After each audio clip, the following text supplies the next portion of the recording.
কাদের উপরে ফরজ? আমরা অনেকেই না জানার কারণে আমাদের উপরে হজ ফরজ, তারপরেও আমরা এই ফরজ ইবাদত হজ আমরা করছি না। কোরআনে কারিমে আল্লাহ তাআলা বলছেন, ওয়ালিল্লাহি আলান নাসি হিজ্জুল বাইতি মান ইসতাতাআ ইলাইহি সাবিলা। আল্লাহর ঘরে যে ব্যক্তি যেতে সক্ষম, এতটুকু অর্থ যার আছে, তারপরেই হজ ফরজ। উদাহরণস্বরূপ, কোনো ব্যক্তির কাছে যদি 6.5 লক্ষ টাকা থাকে, ওই ব্যক্তির পরেই হজ ফরজ। হজে যেতে 6 লক্ষ টাকা লাগে এবং হজে থাকাকালীন অবস্থায় তার ফ্যামিলি 1 মাসের খরচ 50,000 টাকা, তাহলে 6 লক্ষ টাকা হজ করতে তার প্রয়োজন এবং তার ফ্যামিলির খরচ 50,000 টাকা।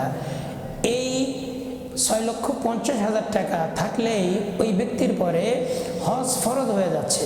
আমাদের সমাজে একটা ভুল ধারণা আছে, আমরা ভাবি শেষ বয়সে যায়া আমরা হজ করে নিব, এটা সম্পূর্ণ একটা ভুল। হজ যখনই ফরজ হয়েছে তখনই যত দ্রুত সম্ভব আমাদেরকে হজ অবশ্যই আদায় করে নিতে হবে। আল্লাহ তাআলা বাইতুল্লাহ নির্মাণ করার পরে হযরত আদম আলাইহিস সালাম থেকে শুরু করে যত নবী রসুল এসেছেন প্রত্যেকেই বাইতুল্লাহকে তওয়াফ করেছেন। কিন্তু বর্তমান আমরা যে হজ করছি, এই হজটা হযরত ইব্রাহিম আলাইহিস সালাতু ওয়াস সালামের সময় থেকে শুরু হয়েছে। হজের অনেক ফজিলাত রয়েছে। হাদিস শরীফে আল্লাহ রাসূল সাল্লাল্লাহু আলাইহি ওয়াসাল্লাম বলছেন, আল হজ্জুল মাবরুরু লাইসা লাহু জাযাউন ইল্লাল জান্নাহ। হজ্জে মাবরুরের বিনিময় একমাত্র জান্নাত। আল্লাহ রাসূল সাল্লাল্লাহু আলাইহি ওয়াসাল্লাম আরেক হাদিসে বলছেন, মান হজ্জা লিল্লাহ ফালাম ইয়ারফুস ওয়া লাম ইয়াফসুক রাজাআ কায়াউমিন ওয়ালাদাতহু উম্মুহু।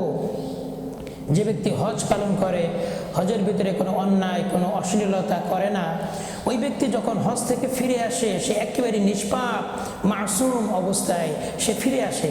সুতরাং এই ফরজ বিধান হজ আল্লাহ তাআলা আমাদের সবাইকে করার তৌফিক দান করুন।